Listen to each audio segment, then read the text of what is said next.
anterior, a gente viu por que o padre Leonel Franca considera então Lutero aquela pessoa que botou gasolina no fogo, né, dos problemas da modernidade. Então ele acabou caindo para fundar sua própria teologia, ele acabou caindo no individualismo, que nega a ordem sobrenatural do homem, a ordem e a vida sobrenatural do homem, e nega a autoridade da igreja na interpretação como guardiã do depósito da fé. Então agora nós vamos falar um pouco de que forma, uma outra coisa importante para a saúde da civilização é a imagem que as pessoas dessa própria civilização têm, o conceito que elas têm do que é o homem, do que é a pessoa. Então, é sobre isso que nós vamos falar. Para essa palestra, a palestra anterior eu peguei o primeiro capítulo do livro 2 do Padre Leonel Franca, onde ele começa a explicar então o desencadeamento filosófico. Aquele era o primeiro capítulo. No segundo capítulo ele vai falar do iluminismo e do racionalismo. No terceiro capítulo ele ia falar do quando, de como que do Lutero se chega até o ateísmo. Eu nem comentei isso, mas chega no ateísmo. Com Marx, Nietzsche e o Augusto Comte. Então, ou seja, o livro tem muita coisa rica assim, para entender realmente como que a crise entrou então por Lutero, né, acabou caindo, como a gente pode ver hoje, num ateísmo prático. É isso que, basicamente, em resumo, o que ele chega. Na terceira parte do livro, que é o que daí eu já vou me basear nessa palestra, eu vou pegar 2 capítulos, o primeiro e o segundo. O primeiro é Cristianismo e Dignidade, ou seja, qual foi a contribuição católica para a visão de homem, né, no mundo, né, e Cristianismo e Filosofia, que é o contrário do protestantismo. A religião católica vê a filosofia como amiga.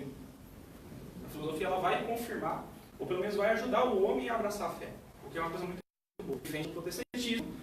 E como a gente viu, como o Lutero nega, discrimina, né, despreza a razão humana, né, ele acha que a filosofia é serviço do diabo.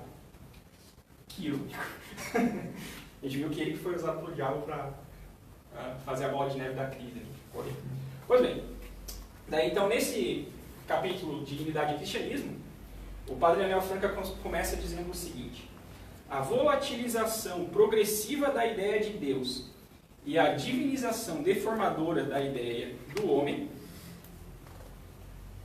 deram nesta visão falseada das coisas, responsável no domínio profundo da inteligência, pela crise da civilização contemporânea.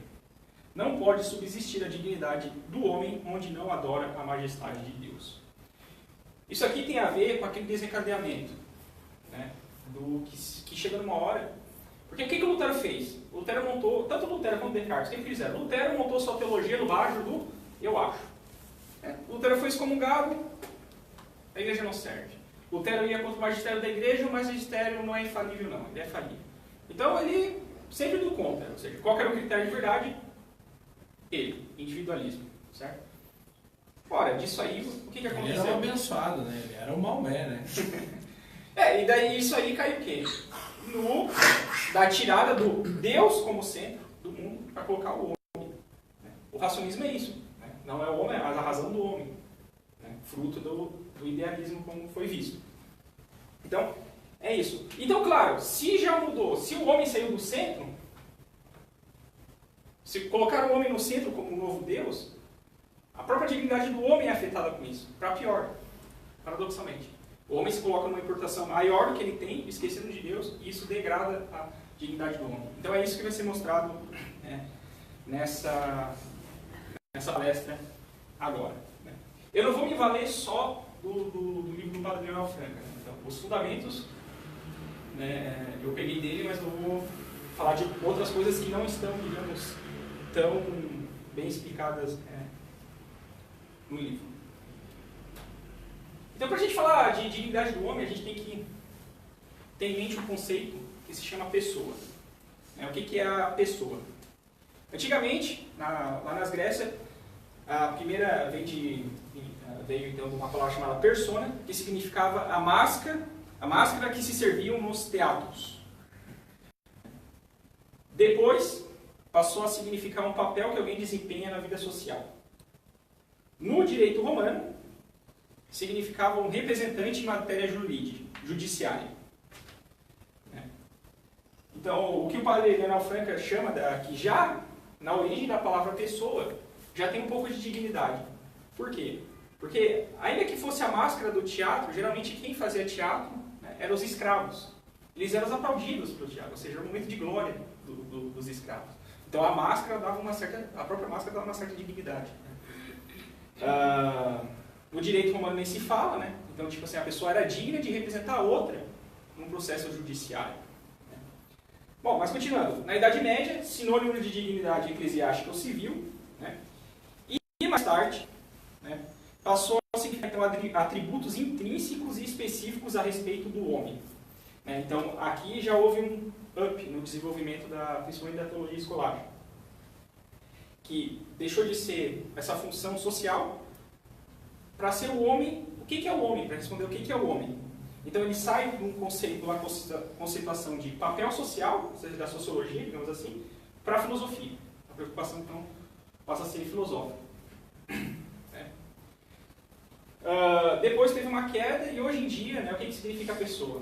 É sinônimo de homem, mas sem saber muito direito o que é o homem. Mas falar homem ou pessoa é como se fossem sinônimos. Mas o que a gente vai ver é que não é bem que eles são sinônimos. Eles são sinônimos, mas a pessoa envolve o conceito do que naquilo nome é essencial. Já vamos ver. Para quem estuda psicologia, né, nós temos que a psicologia vai entender pessoa como partindo de fenômenos. Ou seja, a gente nota que existe o nosso eu corporal, o nosso eu espiritual, o nosso eu social, os nossos sentimentos, os nossos afetos, os nossos pensamentos, e a gente nota que tudo isso, a gente tem consciência de tudo isso e que isso acontece comigo, sem perder a minha identidade. Então eu tenho essas diversas dimensões, né, e não perco a minha identidade. Então, para a psicologia, isso se chama pessoa. Então, é como se fosse essa unidade. Então, é a coexistência da multiplicidade de estado psíquico em torno de um centro comum. Esse centro comum, então, seria pessoa. Qual que é o problema dessa conceituação psicológica? Ela não está de todo errado, mas ela é incompleta, porque ela se limita aos planos fenomênicos. Então, o padre Leonel Franca até dá um exemplo, que tem psicólogo que chama problemas de perturbação psíquica de desdobramento da personalidade. Então, se a gente tomar esse termo de maneira forte, ele seria inadmissível. É como dizer que o louco perde a sua pessoalidade. Isso não é admissível. Então, veja, essa definição psicológica, que é, digamos, vamos chamar ela de empírica e fenomenológica, ela ainda é incompleta. Então, para definir a essência da pessoa, é mister ultrapassar a superfície dos fenômenos e atingir o plano ontológico, ou seja, o plano do ser. Então, vamos para a gente ver pessoa, né? Temos que ir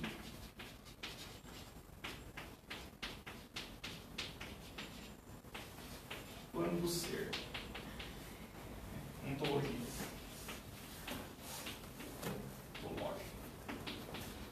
Por exemplo, primeira característica elencada. Ele é um indivíduo. O que é indivíduo? Indivíduo é tudo aquilo que subsiste por si mesmo. Só que isso aqui ainda está incompleto. Por quê? Porque o cavalo é um indivíduo também, mas não é pessoa. Mas ele é uma pessoa, carrega esse atributo do indivíduo porque ele subsiste em si mesmo.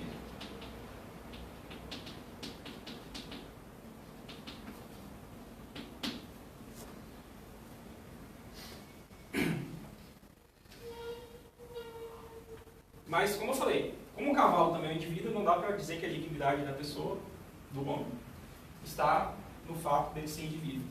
Tem algo a mais. E esse algo é aquilo que diferencia nós de todo o resto da natureza. Que é a nossa natureza racional. Ou seja, o que é o homem? Animal racional.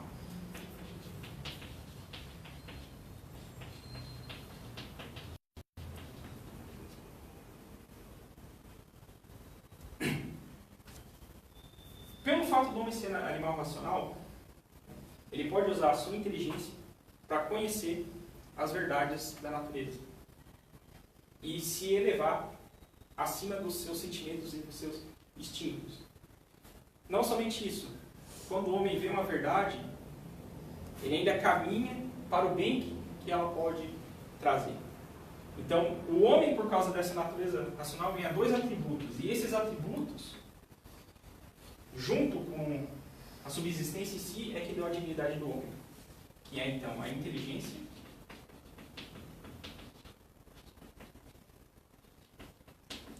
e a liberdade.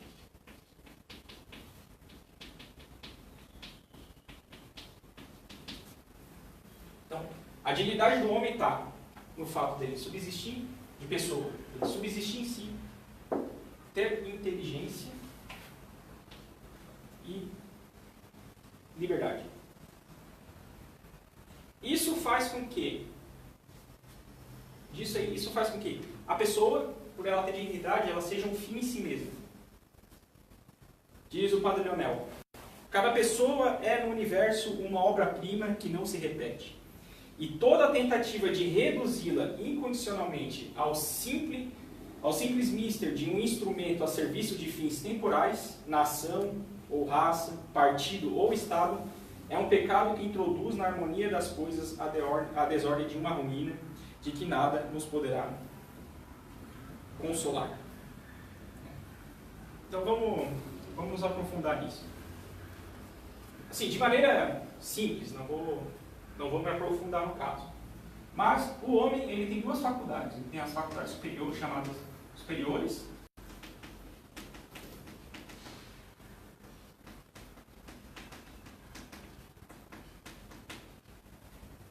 São duas, então, inteligência e vontade.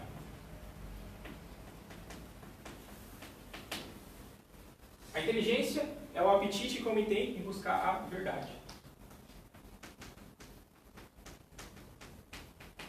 E a vontade é aquilo que move o homem para o bem.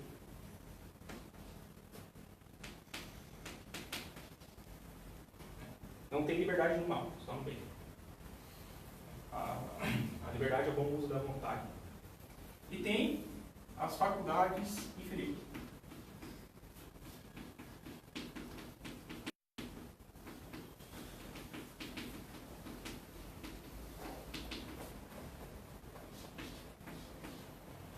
Que seria, então, os sentidos.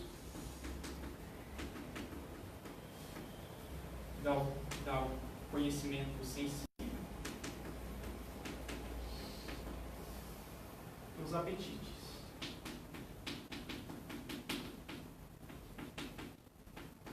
Que são as paixões. O que move os apetites são as paixões. Que modernamente se entende como emoção. Então, assim, aqui nas faculdades inferiores, digamos, populam, a grosso modo, mas populam nossos sentimentos e instintos. Tá?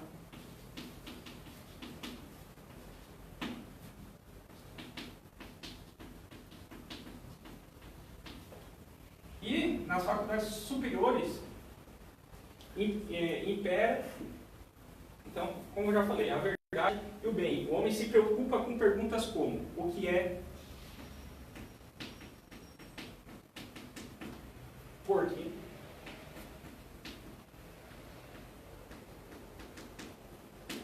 Para quê? Como? Veja, na natureza só o homem se preocupa com essas perguntas. Os outros animais, eles já está tudo dado pelo instinto deles. É só ver uma coisa. A gente adestra cachorro. A gente trabalha um pouco aqui com os mecanismos do instinto do cachorro para fazer ele obedecer às nossas ordens. Mas falar que se adestra um homem vai contra a dignidade dele. Por quê? Porque o homem é um ser de inteligência. Então, ao ele perceber a verdade, ele tem que se mover essa verdade por amor ao bem. Então, se adestra o humano, se educa o humano. Ou seja, se ensina o homem a viver, a assumir a responsabilidade. Então isso faz com que o homem, ele tenha, o padre Daniel Franco é explícito nisso, ele tenha um papel de responsabilidade na vida.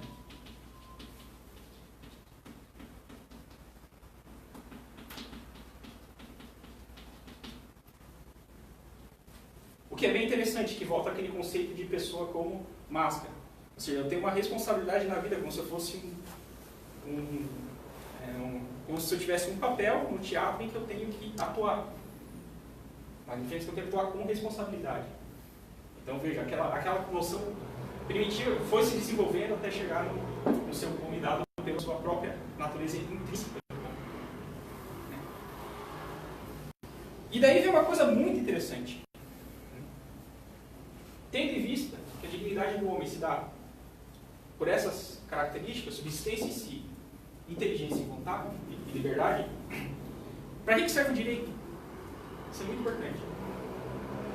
O direito ele tem que dar as garantias para o homem para ele poder se desenvolver. Pelo fato do homem ter inteligência, isso significa que o homem vai buscar... O homem é aquele que se pergunta, por que eu estou aqui? Qual é o sentido da vida? Ou seja, ele busca uma finalidade nessa existência. Então, o direito vem ao auxílio do homem para garantir que ele tem os meios de que ele possa então, chegar ao seu fim. Né? O fim do homem, se a gente for falar naturalmente, é a contemplação das verdades naturais. Se a gente fica na natureza. Né? Mas aí a gente vai ver daqui a pouco a adesão que o cristianismo fez. Né? Mas só para ficar por enquanto só na mera natureza do homem. Então veja, o direito não é uma coisa que é dada pelo Estado, que é dada pelo partido, ou que é dada pela nação. A noção de direito pressupõe uma natureza, uma dignidade do homem. O homem portado de subsistência em si, que é um fim em si mesmo, que busca cumprir, né, a sua missão nessa vida. Né? Então ele tem que ter esses direitos assegurados para facilitar com que ele adquira essa missão. Então a noção de direito parte da natureza. Então aqui, só numa análise da dignidade do homem, né, já cai a ideia positivista do direito, né, que o direito pode ser criado. Não, o direito é dado pela natureza, né, do homem.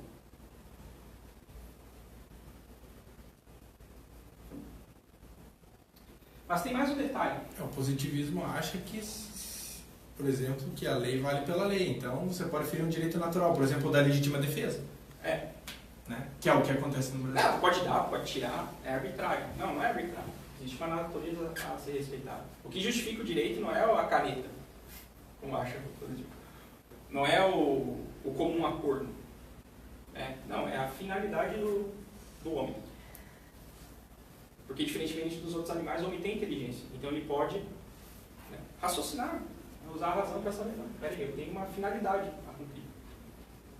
Então, e como nós vivemos em sociedade, né, a gente tem que fazer leis, né, para que as pessoas possam se ajudar a cumprir suas finalidades nessa vida. Essa que é a função do direito. Então, veja como a dignidade é importante. Uma correta noção de dignidade do homem interfere até na maneira como a gente enxerga o direito e as leis. Mas tem mais um detalhe. Antes de chegar, então, onde que entra, né, a religião católica. Isso. Tem que se fazer uma distinção em pessoa, que nós já vimos, né, e personalidade.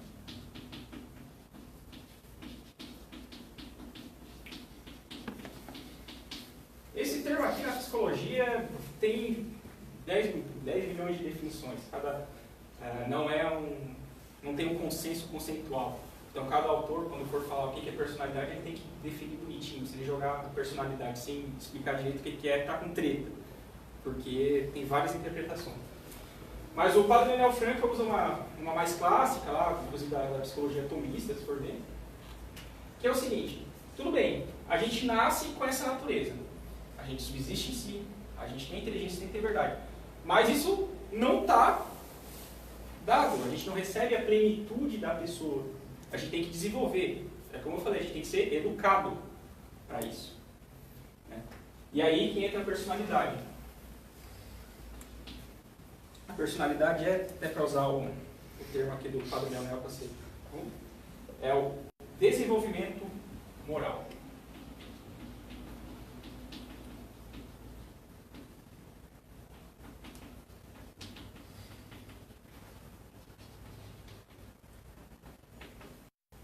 Fruto de um esforço.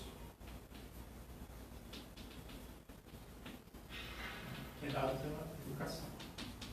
Não do Paulo Freire. Uma educação decente, não do Paulo Freire. Essa é uma deseducação. Então, é pela personalidade que a pessoa ela vai então tentando chegar à plenitude das suas potências. Ou seja, o que a pessoa tem que aprender? Tem que aprender a usar a sua inteligência para, uma vez conhecida a verdade, né, obedecer e se guiar em relação a ela. Bem diferente do que a gente estava vendo na palestra anterior. Que o que fez o Lutero e o Descartes? Eles apelaram, já estava no embrião deles, o sentimentalismo, que é o quê? É levar as faculdades inferiores para obliterar as superiores. Ou seja, uma inversão total da natureza do homem, da maneira como ele deve agir. Esse que é o problema. E aí agora vem a coisa mais bonita. Isso aqui já seria tudo muito bom, tudo muito bonito. Mas com a vida de nosso Senhor Jesus Cristo, isso ganhou um upgrade assim, sensacional. Diz o Padre Leonel Franca. Com a revelação cristã, o problema da pessoa transfigurou-se para receber uma solução maravilhosa, digna do primeiro amor. O surto ilimitado para o infinito que constitui a pessoa na primeira fonte de sua dignidade e na raiz de sua nova inquietude, encontrou na generosidade gratuita do dom divino a sua resposta inefável.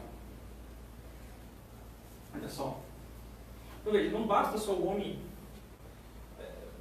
mesmo o homem buscando as virtudes, ou seja, adquirindo hábitos para o bem, buscando cada vez conhecer mais a verdade, ser obediente a ela, tá?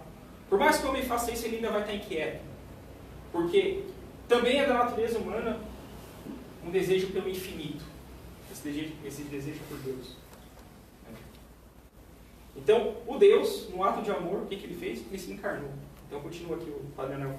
A bondade infinita, Deus, desceu até o homem e ofereceu-lhe com a graça a participação misteriosa da sua vida divina. Então, veja, até aqui estávamos falando de vida natural. Uma vida natural bem ordenada. Que o Aristóteles chegou a desenvolver com... Mas o cristianismo ele vai lá e dá um upgrade, um salto. Deus vem para nos dar uma vida sobrenatural.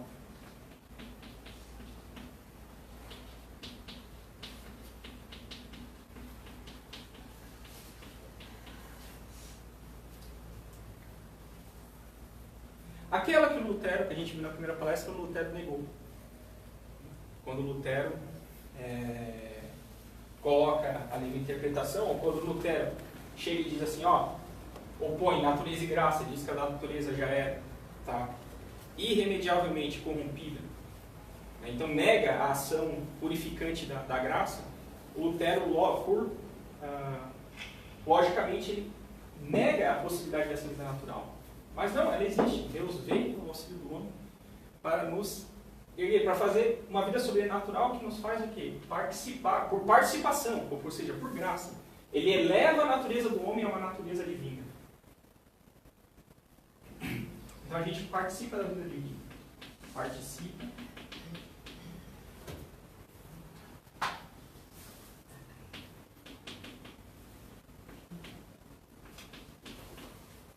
Divindade.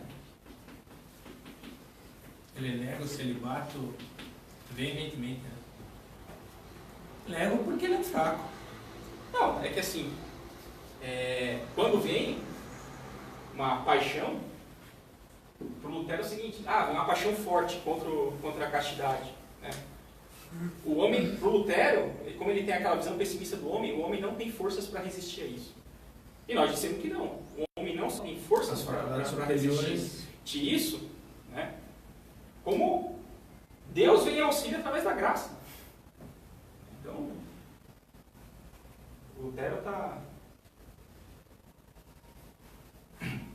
que é participe. Então, a vida sobrenatural, a gente participa da divindade. Como é que funciona isso? Funciona assim, ó. Quando a gente é batizado, a gente ganha uma coisa chamada graça santificante.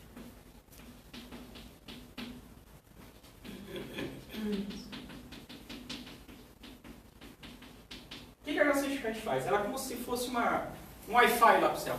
A gente ganha uma conexão Wi-Fi para o céu. A amizade de Deus. A gente ganha isso. Ou seja, a nossa alma ela se torna, o termo técnico é deiforme. Ou seja, que é justamente isso. Deus pega a nossa natureza e eleva ela para essa alma mais divina. Então a gente ganha um organismo espiritual que é alimentado pela fé. Então é isso que a gente ganha com a graça santificante. Só que a graça santificante, né, ela não faz nenhuma operação, ela só muda a nossa alma, né, só faz uma conexão lá com o céu. Só, né? Mas já é muita coisa. Ou seja, eleva a nossa natureza. Pois bem. Ele nega isso também, né? Sim, porque ele botou a graça contra a natureza. Como é que já nega a graça santificante de saída? Então o luterano nem é batizado depois? Eles enxergam o batismo de maneira diferente. Eles enxergam o batismo de maneira diferente, não é igual a católica. Por quê? Porque depois, o que faz a operação é uma coisa que se chama graça atual.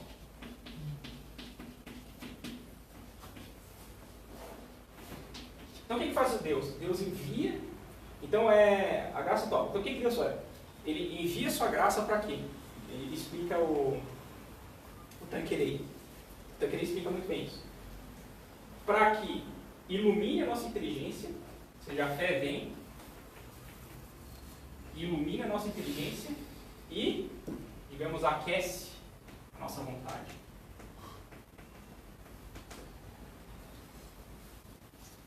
Então, é isso que a graça atual faz. Então, são graças que Deus nos move, às vezes interiores, emoções interiores, às vezes até por uma homilia, ou seja, por ações exteriores, mas tem sempre esse mecanismo que funciona na nossa natureza. Então, a graça atual, ela vem, ilumina a nossa inteligência e aquece a nossa vontade. E aí a gente é capaz de fazer atos que não são atos que têm efeitos sobrenaturais.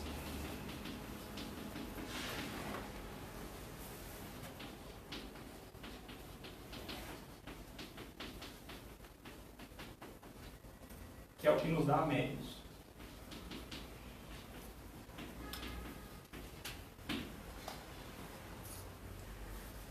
Então a vida cristã, católica, não é uma vida meramente natural. Ela está englobada na vida do mar. A gente está preocupado com a vida sobrenatural. Que ela não nega a nossa natureza natural. Ela aperfeiçoa ela. E aí leva.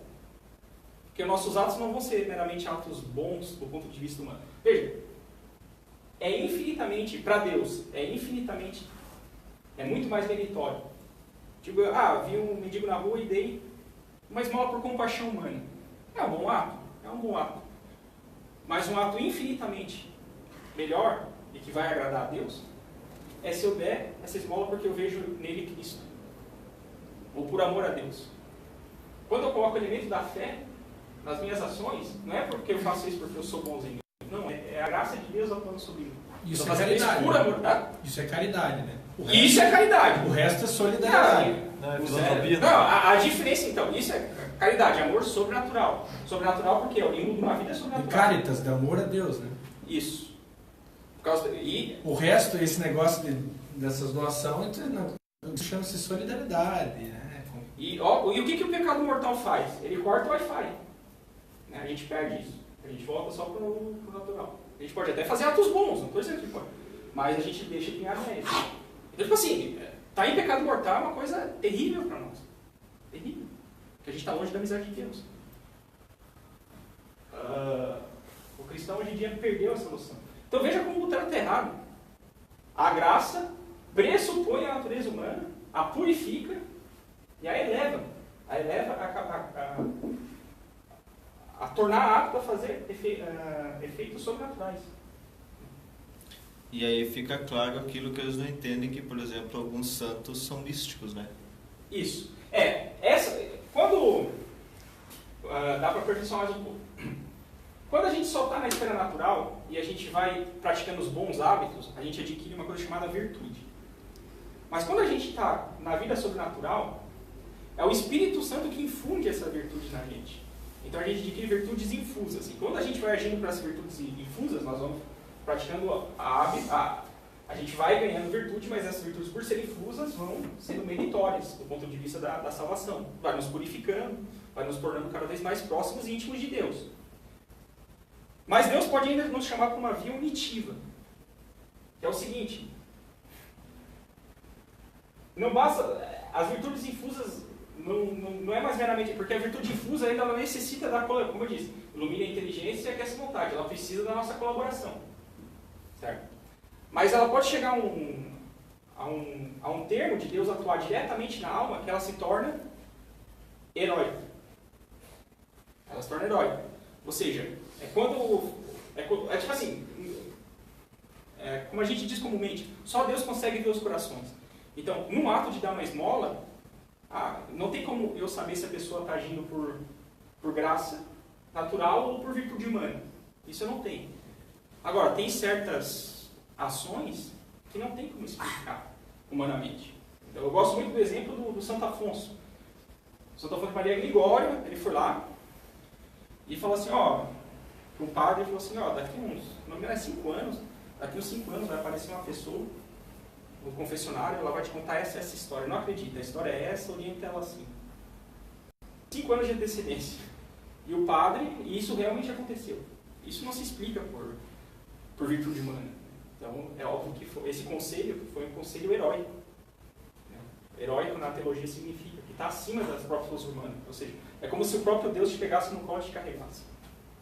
Na graça atual, digamos, nas virtudes infusas, Deus está te levando pela mão. Está te levando pela mão. Ele está te ajudando a fazer os bons hábitos, os atos que agradam a Ele. As obras. Veja, fazer ações boas por causa do amor à humanidade, ou por causa da compaixão humana pelo próximo. É o que se chama filantropia. Só que quando a gente faz isso por amor a Deus, é caridade. E a diferença entre as duas coisas é infinita. É só dar um exemplo da Bíblia lá. Estava lá os fariseus doando dinheiro lá pro templo e tal. E foi uma mulher lá e doou 2 centavos. Que era tudo que ela tinha. Daí Jesus pergunta, qual que tu acha que foi mais agradável a Deus? Por mais quantidade que os caras estavam doando,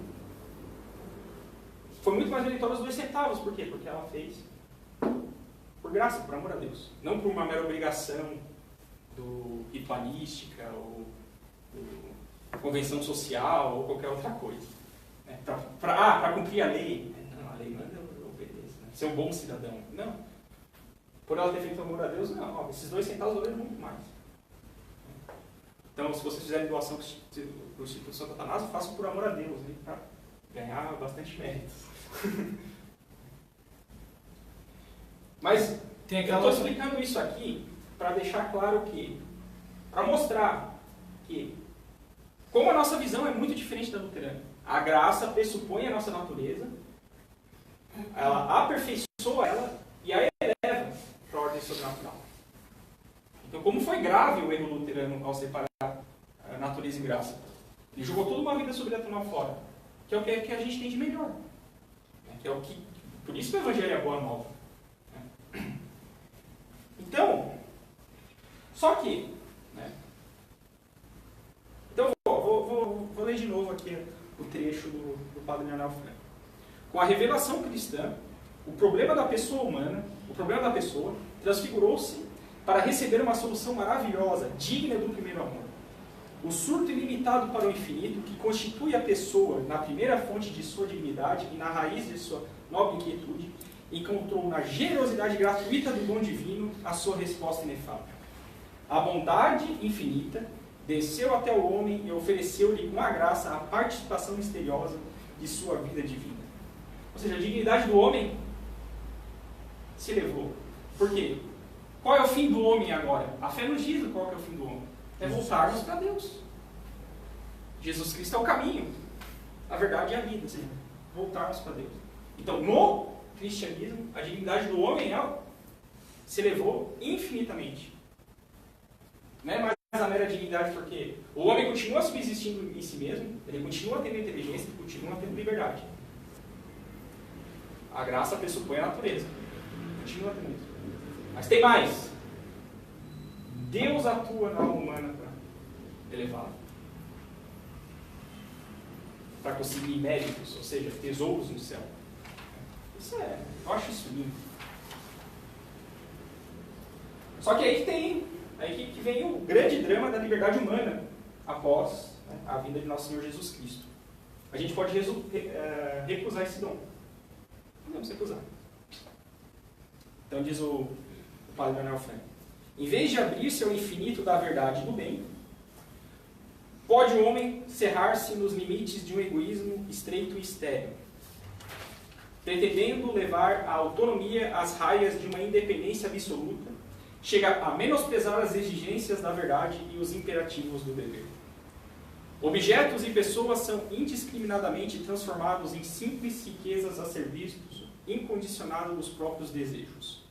A satisfação do eu arvora-se em critério supremo que lhes confere a utilidade e regula o uso. Mas procurar o prazer, o poderio, o conforto é por o próprio fim nas coisas ou no gozo efêmero das coisas. É decair miseravelmente da dignidade espiritual. O que faz o homem recusar isso aqui? Isso aqui é tão bom, o que faz o homem recusar isso aqui? Uma coisa chamada orgulho. O orgulho afeta principalmente as nossas faculdades superiores, que são chamadas faculdades espirituais. O que ele fala? A inteligência não se volta para Deus. O que Deus... O que é oração cristã? A gente sempre pergunta para Deus: Deus, o que queres que eu faça? Queres que eu faça? Ou seja, para a graça atuar, fazer a obra que Deus quer que eu faça. Isso é a vida cristã, em resumo. Mas o que o orgulhoso faz? O orgulhoso, ele quer que as coisas tudo girem para si. Então ele não vai tratar o outro como irmão, como companheiro, com dignidade. Ele vai tratar o outro como simples objeto dos seus desejos para conseguir aquilo que ele acha que deve conseguir por ele mesmo. Foi o que fez o Lutero. Foi o que fez Descartes. Eles quiseram partir de si e inventar tudo do zero, em vez de aproveitar, né, a riqueza que muitos já haviam conquistado. No caso do Lutero é mais grave, né, porque ele afrontou os próprios ensinamentos de Cristo. Isso é gravíssimo. E é claro, o homem que recusa isso, ele vai ser infeliz. Porque ele vai colocar a sua felicidade, né, nas coisas que são corruptíveis, né, ou no gozo efêmero que essas coisas podem dar. Né, gozo passageiro. Então, a vida dele vai ser um carrossel de excitação, frustração, excitação, frustração. Ele não vai conseguir ordenar as coisas. Não, eu vou fazer isso, para fazer aquilo. É a vida do homem moderno. Então, antidepressivo na veia. Dá-lhe estalopram, dá-lhe sertralina, dá-lhe pau, antidepressivo. Então, o que vai faltar no homem que rejeita a vida sobrenatural é a falta de hierarquia interior. Ele não vai saber direito para que ele quer, ele não vai ter grandes projetos de vida, ele não vai querer se sacrificar para conseguir um bem maior. Não, ele vai querer que tudo concorra para o próprio bem e dane-se o resto. É o individualismo novamente. Então veja, já estão conseguindo ver qual foi a grande contribuição do Lutero para a decadência da dignidade do homem. Mas, essa parte aqui é uma das partes mais lindas do livro, né? A crise do mundo, né? Que eu acho. Mas a outra atitude, se uma atitude é de recusa, a outra atitude é a de abertura. E essa abertura é dada pelo dom de si. Então olha só o que diz o padre Manuel Franco. A pessoa procura pessoa. Olha que coisa linda. Tem gente que gosta de falar com o cachorro, só que o cachorro não vai estar entendendo o que ele vai falar. O cachorro não tem essa inteligência. Agora, uma pessoa pode me escutar e pode me entender, porque ela também tem inteligência. Pessoa procura pessoa. Mas uma pessoa não se orienta para outra senão por um ato de amor. Entre coisas, uma relação de utilidade pode subordinar integralmente uma à outra. Então, entre a pessoa e uma coisa, eu estou preocupado em como eu vou usar essa coisa no meu próprio bem. Então, eu vou usar esse copo para colocar água e saciar minha sede. Eu estou simplesmente, a minha relação com o copo é simplesmente de utilidade.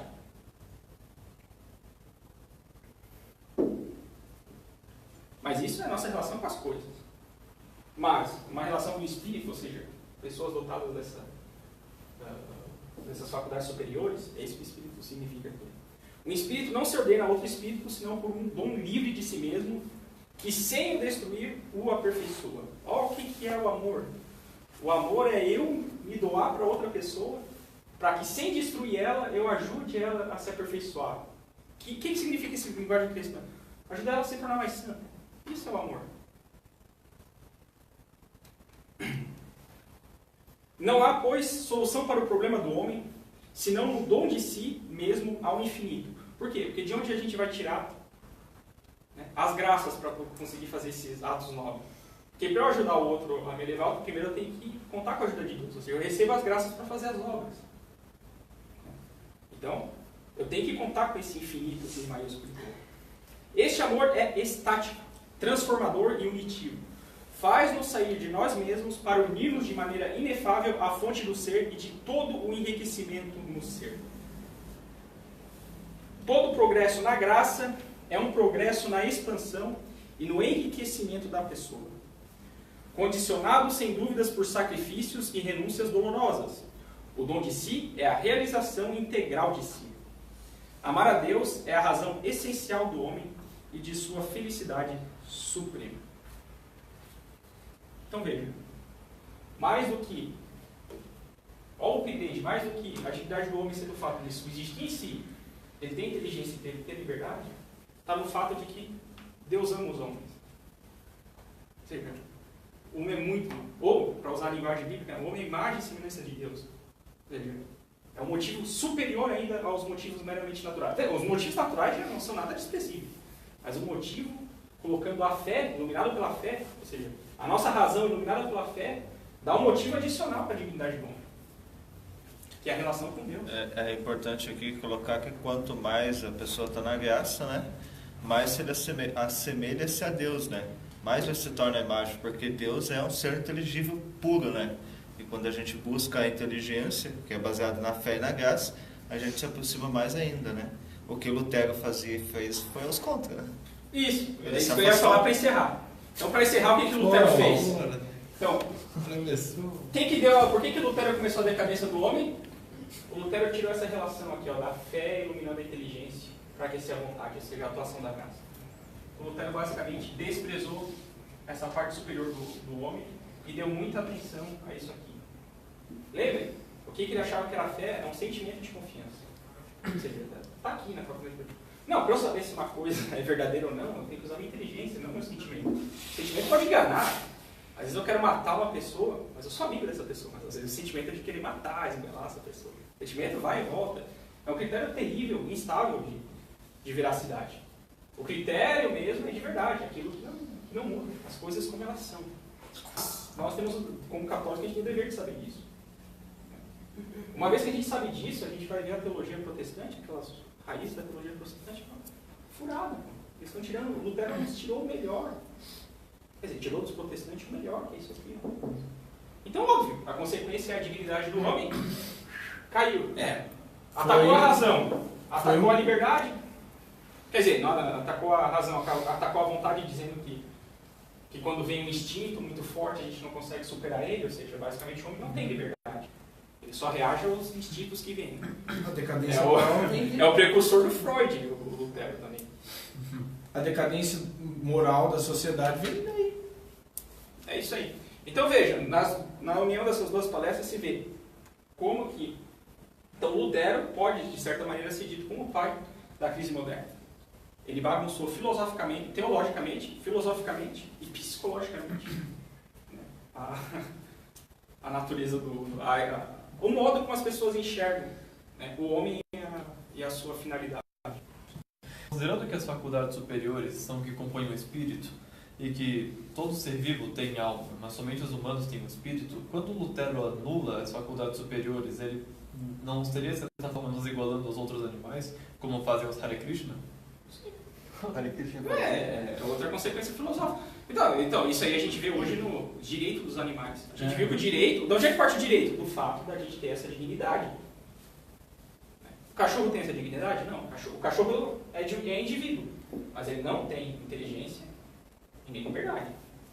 O cachorro está preso no seu instinto. A gente consegue interferir e adestrá-lo. Mas quando a gente interfere, a nossa inteligência interferindo naquele mecanismo de o instinto do cachorro de fugigador buscar o prazer, que a gente usa.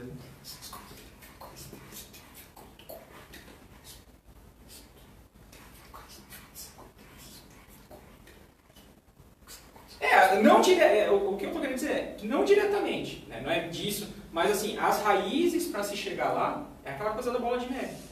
Foi haver o desenvolvimento das ideias e o homem foi perdendo. Veja, quem é que sabe isso hoje em dia? Isso aqui na Idade Média assim, era educação básica. Isso nos foi retirado. Eu não aprendi isso na minha catequese. É aquele exemplo de você ir num morro cheio de pedregulho e soltar uma pedrinha pequena lá de cima. Daqui a pouco vai levando um monte junto lá. Quando chega lá embaixo, tá um... Veja, como eu falei na primeira palestra, pro Padre Leonel Franca, não é a filosofia propriamente dita, as ideias filosóficas propriamente ditas, que atuam na sociedade para transformá-la. É a religião. Ou seja, quando essas ideias filosóficas são dissipadas como se fosse uma religião. Essa que é a... Ou seja, muito dessas... Lutero ressoou bastante. Aí muitos beberam de Lutero e foram fazer as suas próprias, mas pegaram a contaminação e imprimiram as próprias, piorou. Aí outros fizeram isso, e foi piorando, foi piorando. Por quê? Está partindo de princípio errado. Se a gente quiser se desenvolver no sentido de... Não, o homem pode conhecer mais? Pode, né? Mas tem que ser com ordem, com retidão, né? E respeitando a fé. Bom, gente, seria isso. Então, obrigado.